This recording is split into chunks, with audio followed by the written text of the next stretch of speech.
O rolê mal começou e eu já estou super animada para compartilhar com vocês. Eu já assisti 2 palestras, mas agora eu vou compartilhar a primeira delas, que falava sobre Embracing the Future e que trazia uma abordagem muito bacana, principalmente para aquelas pessoas que têm o desafio de construir os treinamentos. Essa foi uma palestra onde, eu não me lembro o nome do cara, depois eu compartilho com vocês, mas onde ele falou bastante sobre como que a gente pode trazer o participante para o centro. E ele fez até uma comparação de uma jornada entre a pedagogia, a andragogia e a eutagogia. Eu confesso a vocês que eu tenho uma série de questões em relação a essas nomenclaturas, porque como mãe de 2 crianças de 6 e 10 anos neste momento, eu acho que nem sempre o estilo dito como pedagógico é o melhor para eles. Um exemplo disso é a Úrsula, que recentemente aprendeu a andar de bicicleta. A gente, quando pensa no desenvolvimento de uma criança, a gente pensa nos marcos. E um desses marcos é quando é que essa criança vai aprender a andar de bicicleta sem rodinha. E por mais que esse marco esteja ali pré-determinado, né, a gente imagina que isso vai acontecer entre X e X idade, nem sei qual que é, tem uma coisa do querer. Do quando é que ela vai se interessar por isso. E eu lembro que com o Nicolas a gente insistiu muito para que ele aprendesse, foi um desafiador. Com o Léo a gente impulsionou logo no começo e ele desandou, mas com a Úrsula, a primeira vez que a gente ofereceu para ela uma bicicleta para ela tentar andar sem rodinha, ela simplesmente disse: não quero, não me interesso por isso agora. Mas um belo dia a menina acordou e disse: quero aprender a andar de bicicleta sem rodinha. E ela simplesmente subiu na bicicleta, tentou algumas vezes até conseguir. E em menos de 3 dias ela já estava fazendo um 8, né, como acabou de me mandar aqui o meu marido. E isso traz para a gente uma reflexão sobre o processo de aprendizagem dentro das organizações. Porque na minha percepção nunca é só isso ou aquilo.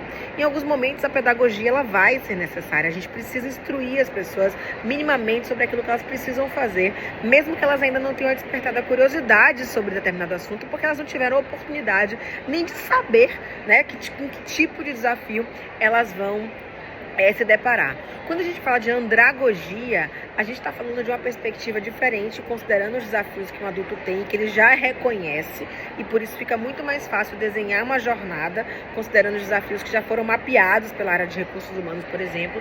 Mas quando a gente traz a perspectiva da eutagogia, a gente está falando de um assunto que, de certa forma, é um pouco delicado, porque a gente está falando de colocar o aluno, eu não gosto, mas o participante, colaborador, no centro do processo de decisão.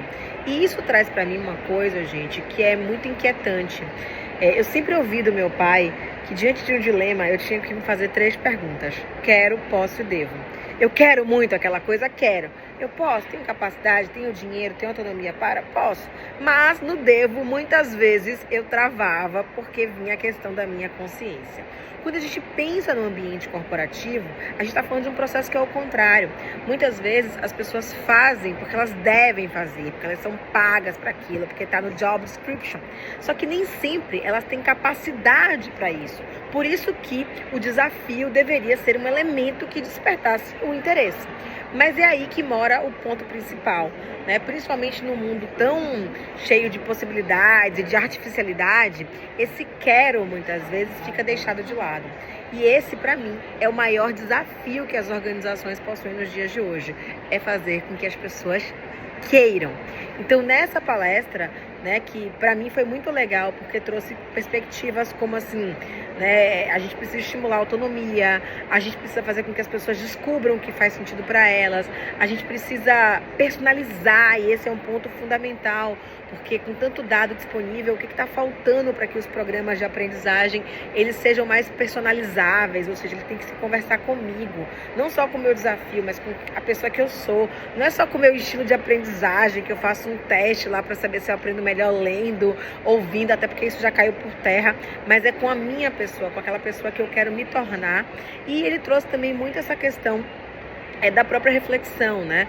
De como que a gente consegue fazer com que os insights eles sejam não direcionados, mas eles sejam de fato capturados para que as pessoas se sintam estimuladas a construir um compromisso com elas mesmas de mudança.